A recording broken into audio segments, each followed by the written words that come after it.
Python data science నుండి advanced ఏజెనెటిక్ AI వరకు latest technologies నేర్చుకోవడానికి వీక్యూబ్ సాఫ్ట్వేర్ సొల్యూషన్స్ ని సంప్రదించండి.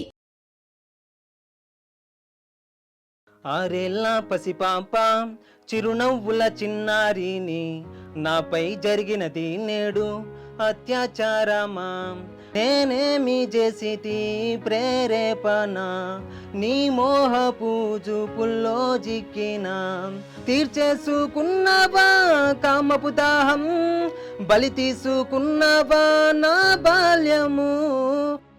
బిగ్ బాస్ కి ఎందుకు అప్లై చేయాలనిపించింది నీకు? బిగ్ బాస్ వల్లే స్వయంగా వాళ్ళే పిలిచింది కదా, మీకు అవకాశం ఇస్తాను రాండి మీ టాలెంట్ చూపించుకోండి అని. వాళ్ళు అలానే 3 days అలా తిప్పుకున్నారు. 3rd day రోజు ఈవినింగ్ టైంలో నన్ను పంపించారు స్టేజ్ మీదకి. వాళ్ళ ఎలా ఉందంటే వాళ్ళ బిహేవియరు ఎప్పుడెప్పుడు పంపించేద్దామా అన్నట్టుగా ఉంది అక్కడ. బాసు బాసు బిగ్గు బాసు ఇచ్చినాడు రో నీ కలలకు గ్రాండు ఛాన్సు కమ్ము కామను మ్యాను అంటూ అవకాశము ఇచ్చెను రో అగ్ని పరీక్షకు పిలిచెను రో. ఇప్పుడు నన్ను తీసుకుంటే కన్నా టీఆర్పీకి అంత యూజ్ ఉండదు అనమాట. అంటే నేను ఎవరు తెలియదు కదా, ఇప్పుడిప్పుడే స్టార్ట్ అవుతున్నా, అంత తెలియదు కాబట్టి ఈ అమ్మాయి వచ్చి దగ్గర 1 million వరకు ఫాలోవర్స్ ఉన్నారు. ఏ వీడియో పెట్టినా 1 million దాకా వెళ్తున్నారు. అంటే వాళ్ళు రిజెక్ట్ చేయడానికి ఇంకా ఏమైనా పాయింట్స్ ఉన్నాయా అని వెతుకుతున్నట్టుగా అడుగుతున్నారు అన్నమాట. శ్రీముఖి కూడా ఎందుకు సెలెక్ట్ చేయాలి అని కొంచెం అడిగింది కదా. అడిగింది. ఈ మాత్రం దానికే మేము ఇక్కడ ఉన్న వాళ్ళమే ఇంప్రెస్ అవ్వలేదు, బయట వాళ్ళు ఇంప్రెస్ అవుతారా? వగలమారి హంసవే నా శ్రీముఖి చేపకల్ల సుందరివే నా శ్రీముఖి ఒక్కసారి ఒక్కదాని వస్తావా శ్రీముఖి చూపించి టాలెంట్ చేసేస్తా ఇంప్రెస్ బంగారు కమ్మలిచ్చి వడ్డానం చేయిస్తా చిలకలాగా కట్టుకో సిల్కు చీర తెస్తా టాలెంట్ చూపిస్తా శ్రీముఖి నిన్ను ఇంప్రెస్ చేస్తాను Sreemukhi. Hello guys, welcome to iDream media. నేను మీ నందు. బిగ్ బాస్ అగ్ని పరీక్ష సీజన్ 2లో చాలా మంది కంటెస్టెంట్స్ అయితే ఎలిమినేట్ చేయడం జరిగింది. అది కూడా ఒకసారి ప్రూవ్ చేసుకునే ఆపర్చునిటీ స్టేజ్ పైన ఇచ్చారు. చాలామందికి తక్కువ టైం ఉందని చెప్పారు. కొంతమంది ఆ టైంలో కొంచెం కంగారు పడడం వల్ల ఎఫెక్ట్స్ పెట్టలేకపోయామని కొంతమంది చెప్పారు. మరి అదే బిగ్ బాస్ అగ్ని పరీక్ష సెట్ పైన చిన్న అనే ఒక కంటెస్టెంట్ని మనం చూసాము. తన టాలెంట్ని కూడా చూసాము. తను ఇన్స్టాగ్రామ్లో ఇన్ఫ్లుయెన్సర్గా అలానే యూట్యూబ్లో కూడా తను రెగ్యులర్గా షార్ట్స్ అండ్ వీడియోస్ చేస్తూ ఉంటాడు. చిన్న అయితే ప్రజెంట్ మనతో పాటు స్టూడియోలో ఉన్నారు. తనతో మాట్లాడి ఈ అగ్ని పరీక్ష ప్రాసెస్, ఈ జర్నీ గురించి అడిగి తెలుసుకుందాం. హాయ్ చిన్న. హాయ్ అక్క. మీ పేరే చిన్నానా? నా పేరే చిన్న అక్క. ఇంకా రియల్ నేమ్ ఏం లేదు? రియల్ నేమ్ ఏం లేదు. ఓకే. సో అసలు చిన్న ఎక్కడ పుట్టాడు, ఎక్కడ పెరిగాడు? బిగ్ బాస్ అగ్ని పరీక్షకి అప్లై చేసినప్పుడు నేను ఒక వీడియో చూశాను.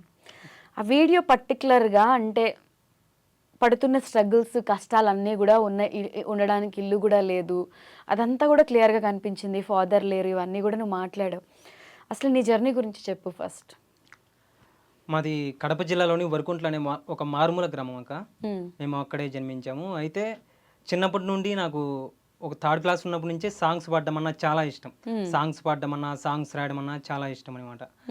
అయితే 3rd classలో ఈ సాంగ్స్ పర్లేదు, కంగారు పడకు, ఏం టెన్షన్ పడకు. ఫస్ట్ ఇంటర్వ్యూ అంటే కొంచెం నర్వస్ ఫీల్ అవుతున్నా. 3rd class నుంచే నా సాంగ్స్ రాయడం అనేది చాలా ఇష్టం అనమాట. అయితే అప్పుడు కూడా మాకు పూర్ గుడిసే ఉండేది. తల్లిదండ్రులు కొద్ది పూర్ ఫ్యామిలీ అయినప్పటికీ మమ్మల్ని బాగానే చూసుకుంటూ ఉండేవాళ్ళు. అయితే కొన్ని రోజుల తర్వాత వచ్చేసి మా ఇల్లు అనేది కాలిపోయింది. నేను అప్పటికే చాలా సాంగ్స్ రాసుకున్నా. 3rd class నుంచి అప్పటికే చాలా సాంగ్స్ రాసుకున్నా. ఆ ఇంట్లో నాది సాంగ్స్ బుక్ కాలిపోయింది అనమాట. కాలిపోయినప్పుడు ఆ ఇంట్లో ఇల్లు కాలిపోవడం వల్ల బుక్ కాలిపోయింది. ఆ సాంగ్స్ బుక్ అనేది కాలిపోయింది. తర్వాత నేను ఇంకా సాంగ్స్ అన్నిటిని రిమెంబర్ చేసుకుంటూ ఇంకా ఎక్కడన్నా ఎవరన్నా అవకాశం ఇస్తారేమో అని అడిగేవాడిని అందరినీ. అడుగుతూ ఉంటే ఎవరు కూడా నాకు అవకాశాలు ఇవ్వలేదు. ఇవ్వకపోయేసరికి ఇంకా సర్లే ఇప్పుడు నేనున్న పరిస్థితిలో ఈ నాకు సెట్గా ఈ సాంగ్స్ ఇవన్నీ వచ్చేసి నేను నార్మల్గా చదువుకుంటూ ఉండేవాడిని అనమాట. తర్వాత 7th class నుంచి మేము ఒక 10 years వరకు తల్లిదండ్రులకు ఇద్దరికి దూరంగానే ఉన్నాం. అంటే ఎక్కడున్నారు? 10th class చదివేటప్పుడు మాకు హాస్టల్లో ఒక ఫాదర్ ఉండేవాడు, చర్చి ఫాదర్. ఆయన చూసుకునేవాడు అప్పటిదాకా. తర్వాత ఇంటర్మీడియట్కి వచ్చేసి ఆయన ఇక్కడ మంచిగా చదువుతున్నారా మీరు, ఇక్కడ ఉంటే చెడిపోతారు అనేసి విజయవాడలో లయోలా కాలేజీలో అని ఆ లయోలా కాలేజీలో జరిపించి మొత్తం స్టడీస్కి అయ్యే ఖర్చులన్నీ ఆయనే చూసుకున్నాడు ఇంటర్మీడియట్ దాకా. ఆ తర్వాత ఈ మధ్యలో మా నాన్నకు హెల్త్ బాగాలేదనమాట. తర్వాత అప్పటి నుంచి మేము ఆ 10 years గ్యాప్లో అప్పుడే వెళ్ళాం ఫస్ట్ టైం ఇంటికి. ఆ ఇంటికి వెళ్ళినప్పుడు వచ్చేసి నాన్నకు అప్పుడే పూర్తిగా ఆరోగ్యం పూర్తిగా చెడిపోయినది. మాకు అప్పట్లో స్టూడెంట్సే కదా మేము, ఇంకా డబ్బులు కూడా లేవు నాన్నకు చూపించుకోవడానికి. తర్వాత ఒక 1 month తర్వాత నాన్న చనిపోయారు. అలా చనిపోయిన తర్వాత డిగ్రీకి చేరాను మళ్ళీ. డిగ్రీ చేరిన తర్వాత అక్కడ కాలేజ్ ఫీజులు కట్టుకోవడానికి చాలా కష్టంగా ఉండేది. నేనే సిమెంట్ పనికి అలా వెళ్తూ ఆ కాలేజ్ ఫీజులన్నీ కట్టుకుంటూ డిగ్రీ అయిపించేసిన. అప్పుడు ఇంకా కొద్దిగా చదువు అంటే ఇంట్రెస్టే, కానీ ఇంకా పై చదువులు చదవాలంటే నాకు చాలా డబ్బులు అవసరం అయ్యేది. ఈ డబ్బులు ఎలా వస్తాయి, ఇప్పుడు నేనున్న పరిస్థితులు అయితే డబ్బులు రావు. అలాగొచ్చేసి నేను యూట్యూబ్లోకి అడుగుపెట్టిన. యూట్యూబ్లో ఎప్పుడైతే అడుగుపెట్టినో ఫస్ట్ ఒక ఛానల్ చాలా కష్టంగా ఉన్నది. చేస్తున్న తర్వాత ఒక ఛానల్ మోనిటైజేషన్ చేసిన. ఆ ఛానల్ మోనిటైజేషన్ చేయడం వల్ల ఇంకా ఎక్కువ ఛానల్స్ క్రియేట్ చేయగలుగుతాను. ఆ ఛానల్స్ని ఇప్పుడు మీడియా ఛానల్స్ వాళ్ళకి అమ్మడం, అందులో వచ్చే డబ్బులతో ఇంకా ఇప్పుడు నేను సింగర్ అవ్వాలని నా కోరిక మామూలుగా అయితే. దానికి ఇప్పుడు ఆ డబ్బులనే ఖర్చు పెట్టుకుంటూ ఇప్పుడు సాంగ్స్ కూడా రికార్డింగ్ చేస్తున్నావు. అసలు పాటలు అనేది నీకు రాయడం అసలు ఆ ఇష్టం ఎలా వచ్చింది? బిగ్ బాస్ మీద కూడా ఏదో సాంగ్ రాసావు, బిగ్ బాస్ స్టేజ్ లో కూడా పాడావు కదా? పాడానక్క. అయితే ఆ సాంగ్స్ రాయడం ఎలా ఇష్టం అంటే, నాకు చిన్నప్పుడు మా ఇంట్లో ఒక టేప్ రికార్డు ఉండేది. అందులో ఎక్కువ మా అమ్మ ఫోక్ సాంగ్స్ అవి పెడతా ఉండేది అమ్మ. ఆ సాంగ్స్ వింటూ నాకు కొద్దిగా ఐడియా అనేది వస్తుంది, సాంగ్స్ ఎలా పాడాలి అనేది. తర్వాత మా స్కూల్లో ఒక మహేశ్వర్ రెడ్డి సార్ అని మా టీచర్స్ ఉంటారు. ఆయన వచ్చేసి ఏ పాటని చెప్పిన కానీ పాట రూపంలో చెప్పేవాడు అనమాట. చదవకుండా దాన్ని పాటలాగా పాడుతూ ఉండేవాడు. అలా నాకు నేను కూడా ఇలా పాడితే బాగుంటుంది కదా అని, నేను ఎక్కడ దొరికితే అక్కడ ఏమైనా పేపర్లు దొరికితే వాటిని పాటలాగా న్యూస్ పేపర్లు అయినా చిక్కాయనుకో వాటిని పాటలాగా పాడుకుంటా ఉండేవాడిని. అలా ఇంకో ఆయన వచ్చేసి ఎక్కువ కథలు చెప్తా ఉండేవాడు. దానివల్ల నాకు ఎక్కువ పద సంపద అనేది వచ్చింది. ఎక్కువ లిరిక్స్ ఉంటాయి కదా, అవి ఎలా రాయాలని తెలిసింది. అలా సాంగ్స్ రాయడం నేర్చుకున్నాక. ఓకే, సాంగ్స్ రాయడం అలా అలవాటైంది. బిగ్ బాస్ కి ఎందుకు అప్లై చేయాలనిపించింది నీకు? బిగ్ బాస్కి ఎందుకు అప్లై చేయాలనిపించింది అంటే, ఇప్పుడు నాకు సాంగ్స్ పాడడం అంటే చాలా ఇష్టం. నా కుటుంబ పరిస్థితుల కారణంగా నా టాలెంట్ని అంతా పక్కన పెట్టేసి ఈ యూట్యూబ్లో వచ్చే డబ్బులతోనే నేను నా గోల్స్ ఎలాగైనా చేసుకుని ఆల్రెడీ ప్రయత్నిస్తాను. నేను సాంగ్స్ అనేవి ఆల్రెడీ రికార్డింగ్ చేయించిన, యూట్యూబ్లో కూడా రిలీజ్ చేసిన, కానీ అనుకున్నంత వైరల్ కావడం లేదు. అయితే ఇప్పుడు యూట్యూబ్ బిగ్ బాస్ వాళ్ళే స్వయంగా వాళ్ళే పిలిచింది కదా, మీకు అవకాశం ఇస్తాను రాండి మీ టాలెంట్ చూపించుకోండి అని. ఇది మనకు అవకాశం వచ్చినప్పుడు మనం ఎందుకు వదులుకోవాలనేసి అది కూడా ఒకసారి ట్రై చేద్దామని వచ్చేసి బిగ్ బాస్లోకి వచ్చిన అనమాట. బిగ్ బాస్కు అప్లై చేసిన తర్వాత వాళ్ళు జూమ్ మీటింగ్ కాల్ చేశారు. జూమ్ మీటింగ్ అని కాల్ చేశారు. అందులో కూడా అక్కడ మొత్తం అడిగారు, క్వశ్చన్లు అడిగారు. ఆ క్వశ్చన్లు అడిగినప్పుడు తర్వాత ఒక వారానికి సెలెక్ట్ అయినామని మళ్ళీ మెసేజ్ వచ్చింది. గ్రూప్ మీటింగ్కి వెళ్ళాం అనమాట. ఆ గ్రూప్ మీటింగ్లో వచ్చేసి ఒక ఎగ్జామ్ లాగా పెట్టారు, ఒకటి పేపర్లో 200 pages ఉంటాయి. అందులో ఏవైతే జూమ్ మీటింగ్లో అడిగారో క్వశ్చన్లు, అవే క్వశ్చన్లు అడిగారు, అవే రాశాం.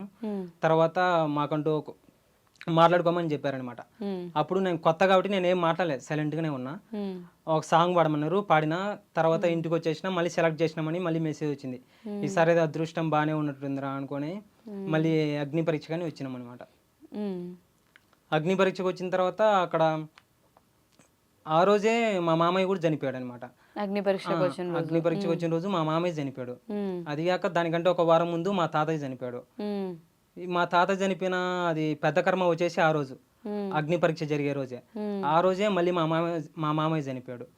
చనిపోతే ఇది మళ్ళీ బయటికి చెప్తే మళ్ళీ ఇంటికి పంపించి మళ్ళీ అంత దూరం నుంచి రాలేను, చాలా దూరం కదా, ఈ వచ్చిన అవకాశం మళ్ళీ రాదనేసి నేను ఎవరు చెప్పకుండా అలానే సైలెంట్గా ఉన్నా. అప్పుడు అందరు చూసే వాళ్ళంతా ఏమనుకున్నారంటే, ఇది ఎవరితో మాట్లాడడం లేదు, ఎక్కువ సైలెంట్గా ఉంటాడు, ఈయనకేం టాలెంట్ ఉంది అసలు సెలెక్ట్ చేయడానికి అని వాళ్ళు అనుకుంటా ఉన్నారు. శ్రీముఖి కూడా ఎందుకు సెలెక్ట్ చేయాలి అని క్వశ్చన్ అడిగింది. అయితే ఎవరన్నా ఏమన్నా అనుకోని మన టాలెంట్ అనేది ఇక్కడ కాదు కదా చూపించాల్సింది, స్టేజ్ మీద చూపిద్దాం అన్నట్టుగా నేను కొద్దిగా సైలెంట్గా ఉన్నా. తర్వాత నా టైం వచ్చినప్పుడు వాళ్ళు అలానే 3 days అలా తిప్పుకున్నారు. తిప్పుకున్న తర్వాత లాస్ట్ డే రోజు, 3rd day రోజు ఈవినింగ్ టైంలో నన్ను పంపించారు స్టేజ్ మీదకి. నేను అప్పుడు అనుకున్న, ఈ అవకాశం మళ్ళీ రాదు, ఇంత సైలెంట్గా ఉండకూడదు, ఎలాగైనా వచ్చినందుకైనా మనము చూపించాలి మనలో ఉన్న టాలెంట్ అనేసి స్టేజ్ మీదకి వెళ్ళినాక. ఆ స్టేజ్ మీదకి వెళ్ళిన తర్వాత అయితే ఆ స్టేజ్ మొత్తం చూడగానే నాకు నేను ధైర్యం చెప్పుకుని మొత్తం అక్కడ ఫియర్ లేదు, ఏం లేదు, మంచిగా మాట్లాడతాను. ఆ జడ్జెస్తో అసలు తడబడకుండా మాట్లాడతాను. నాకు ఎలా అనిపించింది అంటే, ఇంతకీ నేనేనా ఇక్కడ మాట్లాడేది అన్నట్టుగా మాట్లాడతాను. అయితే వాళ్ళ ఎలా ఉందంటే వాళ్ళ బిహేవియరు ఎప్పుడెప్పుడు పంపించేద్దామా అన్నట్టుగా ఉంది అక్కడైతే. ఎప్పుడెప్పుడు పంపించేద్దామా అక్కడి నుంచి అన్నట్టుగా ఉంది. నాకేం టాస్క్ ఇవ్వడం లేదు వాళ్ళైతే. నేనే అడుగుతాను, అన్న నాకు ఇలా సాంగ్స్ వచ్చు, నేను సాంగ్స్ రాత చిన్నప్పటి నుంచి సాంగ్స్ అంటే చాలా ఇష్టం, నేను సింగర్ అవ్వాలనుకుంటున్నా అంటే అప్పుడు వాళ్ళు సాంగ్ పాడమని చెప్పారు. అప్పుడు బిగ్ బాస్ గురించి ఒక సాంగ్ పాడాను. నేను అప్పటికప్పుడు సాంగ్స్ రాసి పాడగలను అని చెప్తే సరే బిగ్ బాస్ మీద ఒక సాంగ్ పాడమన్నారు. ఆ సాంగ్ పాడను, ఒకసారి పాడనండి. బాసు బాసు బిగ్గు బాసు ఇచ్చినాడు రో నీ కలలకు గ్రాండు ఛాన్సు, కమ్ము కామను మ్యాను అంటూ అవకాశము ఇచ్చెను రో, అగ్ని పరీక్షకు పిలిచెను రో, ఆశలు వదిలిన జీవిత కలలకు రెక్కలు వచ్చెను రో, కొత్త చిగురులు తొడిగెను రో, మళ్ళీ వచ్చును రాదో గాని ఈ అవకాశము రో, సద్వినియోగము చేయుమురో, గుండె ధైర్యముతోటి ఫిజికల్ టాస్క్ గెలవలిరో, మైండ్ గేము గెలవలిరో, గెలుపంటే టాస్కులే కాదు మనసులు గెలవలిరో, ప్రజల ప్రేమను పొందలిరో. అది కాదు సాంగ్ అంటే నేను ఆల్రెడీ ఒక లైన్ అనుకున్నా, కానీ అక్కడికి వెళ్ళిన తర్వాత అప్పటికప్పుడు అనుకొని పాడిన అనమాట ఆ సాంగ్ మొత్తం. అయినా కానీ వాళ్ళు దీనికే మేము ఇంప్రెస్ అవ్వాలా అన్నారు. అప్పటికప్పుడు సాంగ్ పాడడం అంటే అది కూడా ఒక టాలెంట్ అని అనుకోలేదు. ఇప్పుడు ఏమన్నారంటే నీకంటే మంచిగా పాడే వాళ్ళు ఉన్నారు కదా అన్నారు. అయితే నేనేం చెప్పినంటే మంచిగా పాడే వాళ్ళు ఉన్నారన్నా, కానీ నాలాగా అప్పటికప్పుడు సందర్భానికి తగినట్టు ఎవరు రాసి పాడలేరు కదా, ఎవరు టాలెంట్ వాళ్ళది అని చెప్పిన. సరే ఇంకా నీకేమొచ్చు అన్నారు. అయితే నాకు కరసాం వచ్చు, ఆ కరసాం చేసిన. నేను బయట ఉన్నప్పుడే వాళ్ళకి చెప్పిన ఆ కర్ర సైజ్ ఎంత ఉండాలా, ఎంత హైట్ ఉండాలా మొత్తం చెప్పిన. అయితే అక్కడికి వెళ్ళిన తర్వాత ఇంతలా కర్ర ఇచ్చారు, చాలా లావు ఉంది, అది చేతిలో పట్టనంతగా ఉంది. అయినా కానీ నేను అడిగిన కదా చేయాలని చేసినది. అదైతే కొద్దిగా జారి కింద పడింది మొత్తం చేసిన తర్వాత లాస్ట్లో. అది అయిపోయిన తర్వాత ఇంకా నీకేమొచ్చు అన్నారు. తర్వాత స్టంట్స్ చేసిన తర్వాత మళ్ళీ ఇంకేమొచ్చు అన్నారు. అంటే వాళ్ళు రిజెక్ట్ చేయడానికి ఇంకా ఏమైనా పాయింట్స్ ఉన్నాయా అని వెతుకుతున్నట్టుగా అడుగుతున్నారు అనమాట మొత్తం. స్టంట్స్ చేసిన తర్వాత డ్యాన్స్ కూడా చేయగలుగుతానన్నా, సరే చేయన్నారు. డ్యాన్స్ చేసిన తర్వాత ఆ డ్యాన్స్ కాకుండా స్లో పాట పెట్టారు. మంచిగా డ్యాన్స్ చేసామని స్లో సాంగ్ పెట్టారు. స్లో సాంగ్ పెట్టి దీనికి డ్యాన్స్ చేయని చెప్పారు. సరే అని దానికి కూడా డ్యాన్స్ చేసిన. తర్వాత నువ్వు ఇది మంచిగా చేసిన, ఇప్పుడు మంచిగా పర్ఫార్మెన్స్ చేసినట్టున్నావా అని అడిగారు. బెటర్గా చేసావా అని అడిగారు. నాకు తెలిసినంతకు నేను చేసినది బెటర్గానే ఉందన్న అని చెప్పిన. అయితే రెడ్ ఎత్తేసారు. ఇంకా అసలు రీజన్ ఏంది, నేను ఇప్పుడు దాకా నేను తొందరగా అప్పటికప్పుడు సాంగ్ రాసుకొని పాడిన, అది మీకు నచ్చలేదా, లేదంటే నా డ్యాన్స్ నచ్చలేదా, లేదంటే నా స్టంట్స్ నచ్చలేదా, అవి కూడా నచ్చకుంటే మీరే నాకు ఒక టాస్క్ ఇవ్వండి, ఏ టాస్క్ ఇచ్చినా కానీ నేను చేయగలుగుతా, అప్పటికైనా చేయలేకుంటే నన్ను రిజెక్ట్ చేయండి అని చెప్పిన. లేదు నేను రిజెక్ట్ చేసామని ఇచ్చేసి ఆ రెడ్ ఇచ్చేసారండి. అందరూ రెడ్ ఇచ్చారు. హోప్స్ అంటే ఎక్కడికో వెళ్దాం అనుకుని ఇప్పటికీ స్టిల్ అంటే ఉండడానికి ఇల్లు లేదు. నువ్వు వీడియో చేసావు కదా బిగ్ బాస్ అగ్ని పరీక్ష కోసం, అదేనా మీ హౌస్? అదే అక్క మాది. అదే. అయితే నేను ఆ యూట్యూబ్లో అమ్మిన తర్వాత నాకు ఒక 7 ఛానల్స్ వరకు అమ్మాను అనమాట. ఇప్పుడు ఆ 7 ఛానల్స్ అమ్మితే నాకు దగ్గర 7 lakhs వరకు వచ్చింది. దాంతో ఇల్లు కూడా స్టార్ట్ చేసిన, అది మధ్యలో అయిపోయింది, డబ్బులు మొత్తం అయిపోయినాయి. ఇటు వస్తే బిగ్ బాస్కి వస్తే ఇలా మనీ వస్తుంది, నా టాలెంట్ చూపించుకోవచ్చు, అన్ని రకాలుగా ఉపయోగపడుతుంది అన్నట్టుగా బిగ్ బాస్కి వచ్చాను అనమాట. ఇల్లు కూడా ఇన్కంప్లీట్ ఉంది కదా, అది కూడా. అమ్మ ఏం చేస్తుంటారు? అమ్మ పొలం పని పోతుంది అక్క. పొలం పని అంటే డైలీ పనిలా చేస్తూ ఉంటారా? డైలీ పనికి వెళ్తూ ఉంటుంది. ఆ వచ్చిన డబ్బులే ఇంట్లో నడిపిస్తూ ఉంటుంది. నేనైతే ఇంట్లో ఏమి ఇవ్వను, అలాగని నేను తిరిగేవాడిని కాదు, ఇట్లా మందు ఇలాంటివి ఏం అలవాట్లేదు. ఆ డబ్బులే దాచుకునేది. ఎలాగోలా ఇల్లు కట్టాలి తొందర, అందరికీ హౌస్ ఉంది, మాకు మాత్రమే ఇల్లు లేదనమాట మా ఊర్లో. ఆ ఎలాగోలా హౌస్ కంప్లీట్ చేద్దామనే దాని మీద చేస్తున్నాను. ఒక డ్రీమ్ లా పెట్టుకున్నావు. అది సిబ్లింగ్స్ ఉన్నారా నీకు? సిబ్లింగ్స్ అంటే తమ్ముడు, అన్న ఉన్నారు. అన్నకు మ్యారేజ్ అయిపోయింది. ఇంకా తమ్ముడు వచ్చేసి డిగ్రీ అయిపోయింది, వాడు మామూలుగా కంపెనీలో వర్క్ చేస్తున్నాను అనమాట. ఇప్పుడు నేను కూడా అలా వర్క్ వెళ్ళొచ్చు, కానీ అలా వర్క్ వెళ్తే కన్నా వచ్చేది 20,000 10,000 వస్తుంది. అది మనం ఒకేసారి దాచాలంటే దాచలేము. ఈ ఛానల్స్ అమ్మితే కన్నా ఒకేసారి 1 lakh అలా వస్తుంది. అదైతే ఖర్చు చేయకుండా దాచుకోవచ్చు, అది వచ్చిన డబ్బులతో ఇల్లు కట్టుకోవచ్చు అన్నట్టుగా చేస్తున్నాను. వాళ్ళు సపోర్ట్ చేస్తారా అన్న తమ్ముడు నీకు? మరి అన్నకంటే మ్యారేజ్ అయిపోయింది కాబట్టి ఇంకా అన్న ఫ్యామిలీ అన్నదే అయిపోయింది. తమ్ముడు సపోర్ట్ చేస్తాడు. తమ్ముడు సపోర్ట్ చేస్తారు. ఇప్పుడు నీకు మంచి సింగర్ అవ్వాలి అని గోలా ఇండస్ట్రీలో? అవునక్క, చాలా సాంగ్స్ రాసా, 150 సాంగ్స్ వరకు రాసుకున్నా. అన్ని ఇప్పుడు సమాజంలో ఎక్కువ అత్యాచారాలు జరుగుతున్నాయి అమ్మాయిల మీద. అప్పుడు అందరూ ఏమంటున్నారంటే ఈ అమ్మాయిలు ఇలా డ్రెస్సులు వేసుకోవడం వల్లే ఇలా అత్యాచారాలు జరుగుతున్నాయి అని అంటారు కదా.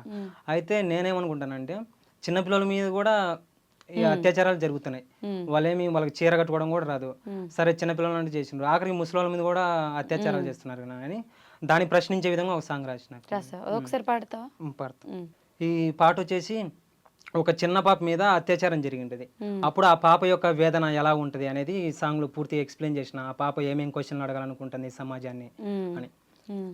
ఆరేళ్ళ పసిపాప చిరునవ్వుల చిన్నారిని, నాపై జరిగినది నేడు అత్యాచారమా, నాపైన నీవు చేసిన కామపు దాడి అత్యాచారమందురని తెలియని ప్రాయం, నేనేమి చేసితి ప్రేరేపణ నీ మోహపు చూపుల్లో జిక్కిన, నేనేమి చేసితి ప్రేరేపణ నీ మోహపు చూపుల్లో జిక్కిన, నా పాల బుగ్గల్ని చిదిమేసే పాపాని నేనేమి చేసి తిని ఓ భరత మాత, నా కంటి పాపల్లో ఏమున్నది మైమరపు, కనే పాప మన్నది మరచి మనిషి మృగమల్లే నా పైన, పార్శ్వికముగా కర్కశుడై వేదనతో అరువంగా నా నోరు బిగియబెట్టి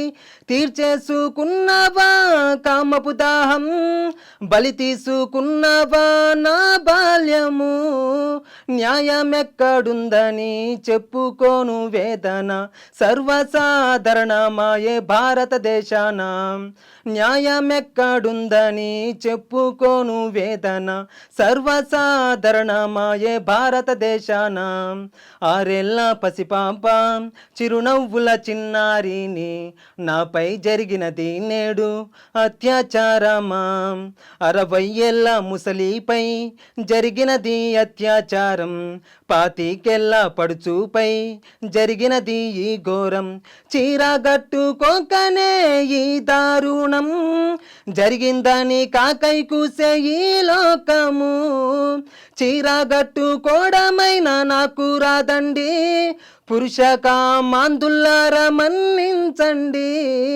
మీ కోర్కె తీర్చేటి మా మాతృస్థానము గురుతైన రాలేదా మీ జన్మకి మూలం, మీ కోర్కె తీర్చేటి మా మాతృస్థానము గురుతైన రాలేదా మీ జన్మకి మూలం, ఆరేళ్ళ పసిపాప చిరునవ్వుల చిన్నారిని, నాపై జరిగినది నేడు అత్యాచారమా. వా, ఒక అబ్బాయి అయి ఉండి ఈ పాట రాసావు అంటే I really proud of you, so proud of you. Because సొసైటీలో ఇప్పుడు జరుగుతున్నవి ఇవి నిజంగా అబ్బాయిలకి అంటే ఒక అమ్మాయిని ఎలా చూడాలి, ఏ దృష్టితో చూడాలి అనేది పేరెంట్సే నేర్పించాలి అని మాట్లాడుతుంటారు. కన్న తల్లిని కూడా రేప్ చేసిన ఎదవలు ఉన్నారు మన ఇండియాలో. రీసెంట్గా మనం చూస్తే ఆ తల్లి నా కొడుకుని చంపేయండి అని చెప్పి మాట్లాడింది. నీలాంటి అబ్బాయి 100కి 90 మంది ఉన్నా కూడా ఇటువంటి ఇన్సిడెంట్స్ జరగవు అనేది నా ఫీల్. ఎందుకంటే ఆ పాట అంత ఇన్డెప్త్గా రాసావు. నిజంగా తమ్ముడు హార్ట్ఫుల్లీ ఇంత సబ్జెక్ట్ ఉండి రాయడం, పాటలు అందరూ రాస్తారు, ఈజీగా పాడేస్తారు, అయిపోతుంది. బట్ ఇంత ఎమోషనల్గా రాయడం అనేది I'm so proud of you. నీకు పక్కా మంచి ఫ్యూచర్ ఉంటుంది. ఏదో ఒక రోజు పెద్ద సింగర్ అవుతావు. ఎక్కడైతే రిజెక్షన్ ఫేస్ చేసావో అక్కడ నువ్వు సెలబ్రిటీగా వెళ్తావు అని నేనైతే నమ్ముతున్నా.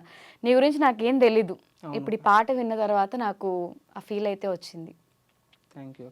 ఇంకా అంటే ఏదైనా సిచ్యువేషన్స్ ని ఇలా ఊహించుకొని ఆ సిచ్యువేషన్ బట్టి నేను కొద్దిగా టైం ఇచ్చే రాయగలుగుతాను అనమాట. అయితే బిగ్ బాస్ అక్కడ స్టేజ్ మీద అన్న అడిగాడు, నవదీప్ అన్న, బిందు మాధవ్ మీద ఒక పాట రాయమన్నాడు. నాకు కొద్దిగా టైం ఇవ్వండి అన్న, నేను కూర్చొని రాసేసి ఒక 5 minutes ఇచ్చే రాసేస్తా అని చెప్పిన. కానీ 5 minutes లేదు, ఏం లేదు, ఇక్కడ నుంచి ఇంకా వెళ్ళొచ్చు మీరు అని చెప్పారు. అంటే ఇప్పుడు అమ్మనని ఒక అబ్బాయి ఇచ్చాడు. ఆ అబ్బాయికి ఏదో కొద్దిగా కామెడీ చేస్తానే ఆయనకు చాలా టైం ఇచ్చారు, ఒక 1/2 గంట వరకు. ఆ టైం ఏదో నాకు ఇచ్చింటే కానీ నేను రాసి అక్కడ పాడేవని అనిపించింది. లేదంటే ఇంకో సాంగ్, ఈ సాంగ్ పాడాలని చూసిన, అయినా కానీ వద్దు, ఏం అవసరం లేదు, వెళ్ళొచ్చు అన్నట్టుగా చెప్పారు అనమాట. సో మేబీ వాళ్ళకి కావాల్సిన కంటెస్టెంట్స్ వాళ్ళకి అంటే నాకు వచ్చేసి అభిజిత్ అన్న వచ్చేసి సాంగ్ గ్రీన్ ఎత్తాడు. అప్పుడే గ్రీన్ ఎత్తిన తర్వాత నేను కొద్దిగా స్టంప్స్ చేశాను కదా, బాగా వాటర్ తప్పికెత్తున్నాయి. అన్న నేను వాటర్ వెళ్ళి తాగి వస్తా అని చెప్పిన. వాటర్ వెళ్ళి తాగడానికి వెళ్ళినప్పుడు నవదీప్ అని వచ్చేసి వాళ్ళు కొద్దిగా గ్యాదర్ అయ్యి మాట్లాడుకున్నారనమాట. నాకేమనిపించింది అంటే ఇప్పుడు సింగర్ ఝాన్సీ ఉంది కదా అమ్మాయి, ఆ అమ్మాయికి ఎక్కువ ఫాలోవింగ్ ఉంది. ఆ అమ్మాయి కూడా మంచి సాంగ్స్ పడుతుంది. ఇప్పుడు ఆ అమ్మాయి మంచి సాంగ్స్ పడితే నేను మంచి సాంగ్స్ పడతా. ఇద్దరు ఏదైనా ఒక్కొక్క కేటగిరీ మీద ఒక్కొక్కరినే తీసుకోవాలి. ఇప్పుడు కమెడియన్ మీద ఒక కమెడియన్, ఎంటర్టైన్మెంట్ చేసిన మీద ఎంటర్టైన్మెంట్, బాడీ జిమ్ బాడీ ఉంటుంది కదా, వాళ్ళని ఒక్కొక్కరిని ఒక్కొక్కటి తీసుకోవాలి. ఇప్పుడు సింగింగ్ పైన మా ఇద్దరు ఒకరిని తీసుకోవాలి. ఇప్పుడు నన్ను తీసుకుంటే గినా టీఆర్పీకి అంత యూజ్ ఉండదు అనమాట. అంటే నేను ఎవరు తెలియదు కదా, ఇప్పుడిప్పుడే స్టార్ట్ అవుతున్నా, అంత తెలియదు కాబట్టి ఈ అమ్మాయి వచ్చే దగ్గర 1 మిలియన్ వరకు ఫాలోవర్స్ ఉన్నారు. ఏ వీడియో పెట్టినా 1 మిలియన్ దాకా వెళ్తున్నాయి. సో అలా తీసుకున్నారేమో అనిపించేసి ఇంకా వచ్చేసిన. మేబీ డిసప్పాయింట్ అయ్యావు సమ్వేర్ ఐ ఫీల్ కదా. సో వాట్ నెక్స్ట్ అంటే ఏం చెప్తావు? వాట్ నెక్స్ట్ అంటే నేను ఆల్రెడీ సాంగ్స్ చేస్తున్నాను అక్క. నా గోల్ రీచ్ అయ్యేంత వరకు నేను చేస్తూనే ఉంటాను అనమాట. అది ఒకసారి ఇక్కడ అయిపోయింది కదా, ఇక్కడ ఓడిపోయాం కదా అనేటి అయితే నేను అసలు వదిలిపెట్టను అనమాట. చేస్తూనే ఉంటా అయ్యేంత వరకు. సక్సెస్ ఎక్కడ ఈజీగా రాదు, స్ట్రగుల్ అవ్వాలి, మనం ప్రాబ్లమ్స్ ఫేస్ చేయాలి, ఇవన్నీ ఉంటాయి. అమ్మ రియాక్షన్, అమ్మ సపోర్ట్ ఎలా ఉంటుంది నీకు? అమ్మ సపోర్ట్ అంటే ఎవరు సపోర్ట్ చేయరాక ఇంట్లో, ఎందుకంటే వాళ్ళకి తెలియదు ఇలా డబ్బులు సంపాదించు యూట్యూబ్లో కూడా. మా అమ్మ ఎలా ఫీల్ అవుతాడు అంటే ఇప్పుడు ఒక పిచ్చోలా తయారవుతాను అంటే ఎవరితో మానేసిన అందరితో కలవడం పూర్తిగా. ఇప్పుడు ఒక 5 years ఏంటిది, ఫ్రెండ్స్ లేరు, ఎవరు లేరు, అందరితో తిరగడం మానేసిన. ఫ్రెండ్స్ తో కూడా మాట్లాడవా? ఇంకెవరితో మాట్లాడను, ఓన్లీ ఒక్కనే ఇంట్లో ఉంటా. ఇంకా ఎక్కువ పుస్తకాలు రాసుకుంటా ఉంటా, కంటెంట్ రాస్తా ఉంటా. నైట్ 3 అవ్వచ్చు 2 అవ్వచ్చు, వాయిస్ చెప్పుకొని ఎడిటింగ్ చేసుకొని. అంటే నా దగ్గర ఒక 6 ఛానల్స్ 5 ఛానల్స్ వరకు ఉంటాయి. అన్నిటినీ మెయింటైన్ చేయాలంటే ఇంకా కష్టపడాలనేది నేను చేస్తూ ఉంటాను అనమాట. ఇంకా అలానే అప్పుడు మా అమ్మ చూసేది ఇటు పిచ్చోడు అవుతున్నట్టున్నాడు, ఇంకా ఎలా చేయాలి అందరు చెప్పుకుంటా ఉంటది. సర్లే కొన్ని రోజులు అనుకోని లేదు, తర్వాత తెలుస్తుంది కదా అనేది నేను చెప్పకుండా నా పని నేను చేసుకుంటా ఉంటా. అంటే వాళ్ళకి యూట్యూబ్ అంటే ఏంటి, మానిటైజేషన్ అంటే ఏంటి, ఇట్లా అమ్మొచ్చు, ఇవన్నీ తెలియదు కదా. ఏ కంటెంట్ ఎక్కువ చేస్తావు యూట్యూబ్ ఛానల్? ఫ్యాక్ట్స్ కంటెంట్ చేస్తాను. ఫ్యాక్ట్స్ అంటే ఏం చెప్తుంటావు ఎక్కువ? ఫ్యాక్ట్స్ కంటే ఇప్పుడు ట్రెండింగ్ టాపిక్స్ ఉంటాయి కదా, అవి చెప్తాను. ఎక్కువ ఏ వైరల్ అవుతున్నాయో చూసుకునేది అవి చేస్తూ ఉంటాను. జనరల్ నాలెడ్జ్, సొసైటీలో ఏదైనా జరిగితే దానికి రియాక్ట్ అవుతూ అవి చేస్తూ ఉంటా. అయితే ఇప్పుడు వరకు నేను ఛానల్స్ అమ్మకుండా ఒకటే ఛానల్ మెయింటైన్ చేసి ఉంటే కన్నా ఇప్పటికల్లా నేను క్లిక్ అయ్యేవాడిని, మంచి పొజిషన్లో ఉండేవాడిని. అయితే నా దగ్గర ఫస్ట్లో ఇంతకంటే చిన్న మొబైల్ ఉన్నది, ఈ మొబైల్ కంటే వేరే మొబైల్ ఉన్నది అనమాట. అందులో ఫేస్ కనపడి చెప్పేదానికి లేదు, ఇందులో కూడా ఫేస్ చెప్పి కనపడేదానికి లేదనమాట. కెమెరా మంచిగా ఉండవు, క్వాలిటీ మంచిగా ఉండవు. మనం కనబడేసరికి క్వాలిటీ మంచిగా ఉండి చేస్తే మంచి రీచ్ వస్తుంది. అప్పుడు దాకా వాయిస్ ఇస్తా చేసేవాడిని. తర్వాత ఎప్పుడన్నా ఎవరిదన్నా మొబైల్ దొరికి నేను ఫేస్ కనబడి సడన్ గా అందులో పెట్టినానుకో అంత రీచ్ వచ్చేది కాదు. నేను సడన్ గా కనపడుతుంది కదా, అప్పుడు దాకా నా వాయిస్ విన్న వాళ్ళు సడన్ గా చూసి ఎవరు రేడు మళ్ళీ మధ్యలో వచ్చినట్టుగా స్కిప్ చేసేవాళ్ళు అనమాట. అందుకని మొబైల్ కొనాలనుకొని తర్వాత అందులో వచ్చిన డబ్బులతోనే ఇప్పుడు S24 మొబైల్ తీసుకున్నా. దాంతో ఇప్పుడు కొత్తగా స్టార్ట్ చేసిన. అదే ముందు నా దగ్గర మంచి మొబైల్ ఉండి స్టార్ట్ చేసింటే ఇప్పటికైనా మంచి పొజిషన్లో ఉండేవాడిని. అంటే అన్ని ఛానల్స్ అమ్మావు, 2 lakhs 1 lakh ఉన్న సబ్స్క్రిప్షన్ కూడా ఒక్క ఛానల్ పెట్టి మెయింటైన్ చేసుకుంటా ఇప్పటికల్లా వచ్చింటే మంచి పొజిషన్లో ఉండేవాడు. సో ఏదైతే నీ దగ్గర టాలెంట్ ఉండి హార్డ్ వర్క్ ఉంది, but right time right people కోసం. ఇప్పుడు నువ్వు ఓన్లీ ఇంటర్వ్యూ కోసమే వచ్చావా ఇవాళ హైదరాబాద్కి? ఇంటర్వ్యూ కోసమే వచ్చాను. ఇంటర్వ్యూ కోసమే. ఇది కూడా నీకు ఎక్కడైనా యూస్ అవుతుంది? ఎందుకంటే నేను ఇంతకుముందు నేను చాలా మందిని అడిగాను, ఆర్కెస్ట్రా వాళ్ళను ఇలా ఇంటర్వ్యూ చేసే వాళ్ళని చాలా మంది అడుగుతా ఉన్నాను అనమాట. ఒక ఛాన్స్ ఇవ్వండి అన్నా, నేను ఇలా సాంగ్స్ రాస్తా, ఒకసారి వినండి, నచ్చితే తీసుకోండి లేదంటలేదు అని చెప్పేవాళ్ళని అనమాట. కానీ ఎవరు తీసుకోలే నన్ను. ఇప్పుడు నాకు పిలుస్తున్నారు, మీరే పిలుస్తున్నారు, వచ్చిన అవకాశం వదులుకోకూడదని అంత దూరం నుంచి ట్రావెల్ చేసి వచ్చావు. అవునక్క. ఓకే. అబ్బా, నేను చూస్తుంటే నాకు నీ ఓపిక్, ఎందుకంటే 2 days నుంచి ఐఎమ్ ట్రయింగ్. యాక్చువల్లీ అగ్ని పరీక్ష స్టేజ్ మీద తనని చూసినప్పుడు నేను ఇన్స్టాలో అనుకుంటా తనకి మెసేజ్ చేసి నెంబర్ తీసుకున్నాను. బిగ్ బాస్కి వెళ్తున్నాడు కదా, బిగ్ బాస్ కంటెంట్ చేద్దామని. బట్ విన్న తర్వాత ఫస్ట్ ఇంటర్వ్యూ అంట తనది, ఈ ఇంటర్వ్యూ కూడా తనకి ప్లస్ అవుతుందని చెప్పి ఊరు నుంచి బస్ బుక్ చేసుకుని ఇక్కడ వరకు వచ్చాడు. అవునక్క కదా. ఆ బిగ్ బాస్లో కూడా బిందు మాధవ్ మేడం ఏం చెప్పిందంటే, నీకు సాంగ్ అది వైరల్ అవుతుంది అని చెప్పారు. నాకు సాంగ్ వైరల్ అవ్వడానికి రాలేదు మేడం ఇక్కడికి, నేను బిగ్ బాస్ రావాలని వచ్చిన. వైరల్ అవ్వాలనుకుంటే నాకు చాలా యూట్యూబ్ గురించి చాలా తెలుసు, నాకు వైరల్ చేసుకుంటా. ఇప్పుడు నా సాంగ్స్ ఎందుకు వైరల్ అవ్వడం లేదంటే కన్సిస్టెన్సీగా వీడియోలు పెట్టాలి. ఇప్పుడు మ్యూజిక్ ఛానల్లో కన్సిస్టెన్సీగా పెట్టాలంటే అందుకు చాలా డబ్బులు ఖర్చు అవుతాయి. ఒక సాంగ్ చేయడానికే 50,000 60,000 వరకు అలా అవుతుంటాయి. అందువల్ల నేను కన్సిస్టెన్సీగా పెట్టలేకపోవడం వల్ల రీచ్ రావడం లేదు. మళ్ళీ నవదీప్ అన్న అడిగాడు, నువ్వు సాంగ్ చేస్తున్నాను అంటావు కదా, అవి సాంగ్స్ వైరల్ అవ్వలేదు అంటే అది నీలో తప్పున్నట్టే కదా అన్నాడు. అయితే నేనేమన్నానంటే, ఇప్పుడు ఒక హీరో ఉంటాడు, ఇప్పుడు మహేష్ బాబు లాంటి హీరోనే ఒక సినిమా చేస్తేనే దాన్ని ఎంతగానో ప్రమోషన్ చేసుకుంటారు. నాకు అలా ప్రమోషన్ చేసుకోండి, నా సాంగ్ నేను ప్రమోట్ చేసుకోవడానికి నా దగ్గర డబ్బులు లేవు, జస్ట్ ఆ సాంగ్ వరకే ఖర్చు పెట్టుకుంటున్నా. ఇంకా నేను ఫ్యూచర్లో ట్రై చేస్తానన్నా. అంటే నా సాంగ్ వైరల్ కావడానికి కారణం సాంగ్ బాగాలేదని కాదు, దానికి తగినట్టు నేను చేసుకోలేకపోతున్నా అని చెప్పాను అనమాట. అంటే ఇప్పుడు నువ్వు ఇన్స్టాలో కూడా ఇవి పాటలు పాడుతూ పెట్టొచ్చు కదా, పెట్టచ్చు అక్క. అంటే కాపీ చేస్తారు కంటెంట్ అని పెట్టవా? అలా అని కదలే కానీ సాంగ్స్ పాడితే అంత రీచ్ రావడం లేదు, ఈ ఫ్యాక్ట్స్ పెడితే కన్నా ఎక్కువ రీచ్ వస్తుంది. నీకు రీచ్ ఇంపార్టెంట్, ఛానల్ సేల్ చేసుకోవాలి కాబట్టి ఆ రీచ్ ప్రాసెస్ ఇంపార్టెంట్ కాబట్టి ప్రస్తుతానికి. ఇప్పుడు ఎక్కడన్నా అంటే ఒక మ్యూజిక్ బ్యాండ్లో కానీ లేకపోతే ఎక్కడైనా ఎవరి దగ్గరైనా జాయిన్ అవ్వాలనుకుంటున్నావా, లేకపోతే అసలు ఏంటి నీకు ఏదైనా ప్రాసెస్ తెలుసా, అసలు ఐడియా ఉందా? లేదా కానీ లేదు, దేని మీద ఐడియా లేదు. సొంతంగా నాకై నేను తెలుసుకొని ఇప్పుడు ఒక సాంగ్ చేయాలి. ఆ సాంగ్ చేయాలంటే కొద్ది ప్రాసెస్ ఉంటుంది.